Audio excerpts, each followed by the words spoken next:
Welcome to Teen Vibes. It's Confident Boost Monday, and we're hopping back into Success Skills for Middle Schoolers, the Essential Middle School Survival Guide, written by Fern Bow. Today we're talking about how to prioritize tasks and how to avoid distractions. Grab your book to read along, or sit back and find a comfortable position. We're talking time management and how to prioritize tasks. Effectively prioritizing tasks is essential to time management. You can make the most of your time by first identifying and doing the most important, urgent, and highest priority tasks. Identifying high priority tasks is straightforward. 1. Create the task list.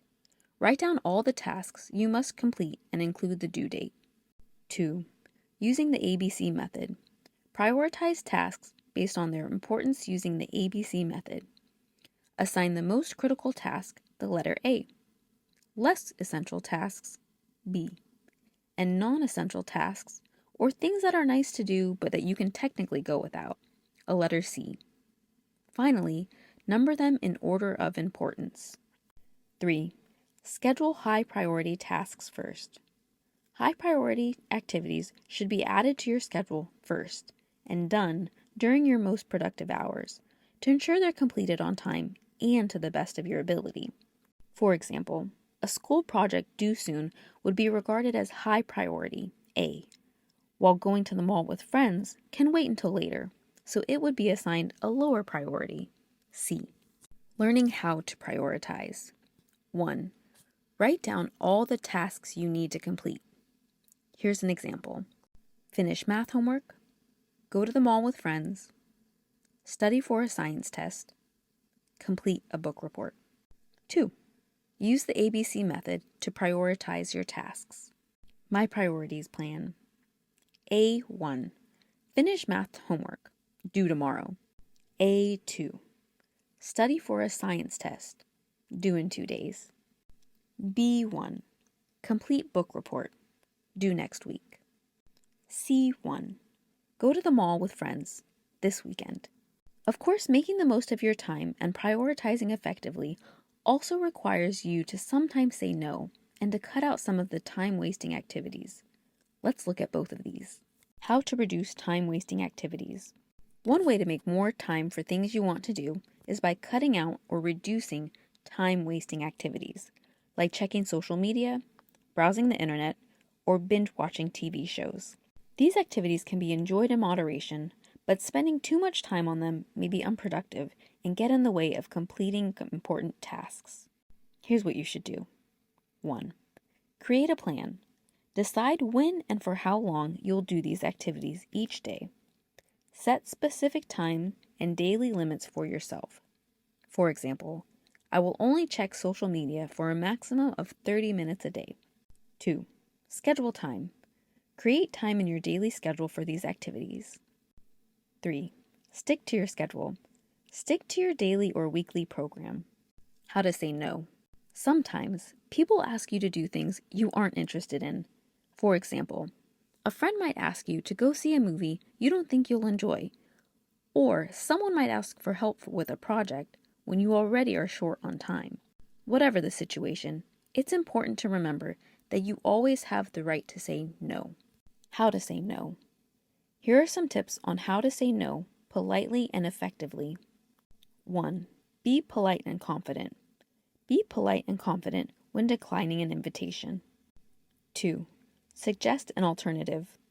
Suggest an alternative activity or time that is more in sync with your interest and preferences. 3. Keep practicing. Practice makes perfect. The more you become comfortable with saying no, the easier it will become. No, no, no. Don't feel bad saying no. By declining invitations, you are protecting your time and making it available for things that matter to you. Saying no to someone often feels uncomfortable, but it doesn't mean you're unkind or selfish. Instead, it shows that you respect your own needs and are careful about how you spend your time. Here are some tips on how to say no politely and effectively. 1. Be polite. Always be polite when declining an invitation. Offer a brief explanation as to why you have to decline the invitation, if appropriate. For example, you might say, "Thanks for inviting me. I would have loved to come, but I already have other family plans. 2. Be confident. Sometimes you may feel guilty about letting a friend down, but once you decide, be confident and firm with your answer. 3. Give them an alternative. Suggest an alternative activity or time that may be better for you. 4. Keep practicing. Practice makes perfect. The more comfortable you are with saying no, the easier it will become. Learning to say no can be challenging, but once you practice and are comfortable with it, you can ensure you do what is best for you. How to stay focused and avoid distractions. If you're not careful, text messages, notifications, and app alerts can break your concentration, making it tough to focus and get homework or other important work done. Here are a couple simple ways to help you stay focused and avoid these type of digital distractions. 1. Set devices to silent. Set devices to silent until you have finished your homework or other important tasks. Remember, all those messages and notifications will still be there, waiting for you when you're done and ready to read them. 2. Manage notifications. If you're using a computer for your work, turn off notifications to reduce distractions. How to avoid putting things off. Have you ever put off starting an assignment? Instead of starting the project, perhaps you found another, more important task to tackle, like tidying your room or rearranging books? That's procrastination. Procrastination is when you delay or postpone an important task and choose to do something easier, but usually less critical instead. Procrastination is very common. In fact, everyone procrastinates occasionally. It usually happens when you're stressed, overwhelmed, or unsure how to begin something. Although putting off starting that important project seems like a good temporary solution, it can cause more stress and take away time from the fun activities you could enjoy once that project is finished. Here are some tips to help you avoid putting things off. 1. Ask yourself why. Identify the reason and work backwards. For example, if you're putting off a project because you need clarification about the topic, speak to your teacher. 2. Break it down. Break down larger projects into smaller, more manageable parts that you can tick off. 3. Prioritize. Prioritize tasks using the ABC method and add them to your to-do list. 4. Get started. Once you have a clear idea of what you must do, the best way to get it done is to begin. 5. Use the Pomodoro technique. Focus on a task for 25 minutes, then take a 5-minute break. The Pomodoro technique, a simple method to balance focus with breaks. First, you plan your tasks. How many Pomodoros might you need? 6. Reward yourself. Reward yourself after completing a task, however small. Both methods help streamline your work and maintain momentum, making completing tasks easier and more effective. Nobody's perfect. Avoid the perfectionist trap. When you start learning time management, remember that it's a new experience. There may be times when you forget to write something down or include a task in your schedule. If this happens, don't be too hard on yourself.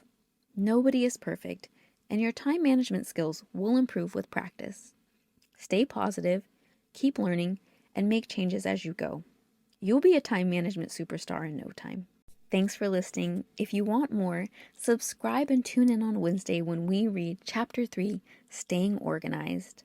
I'm Eyecatching Dani, and I'm here to help you navigate through your middle school journey.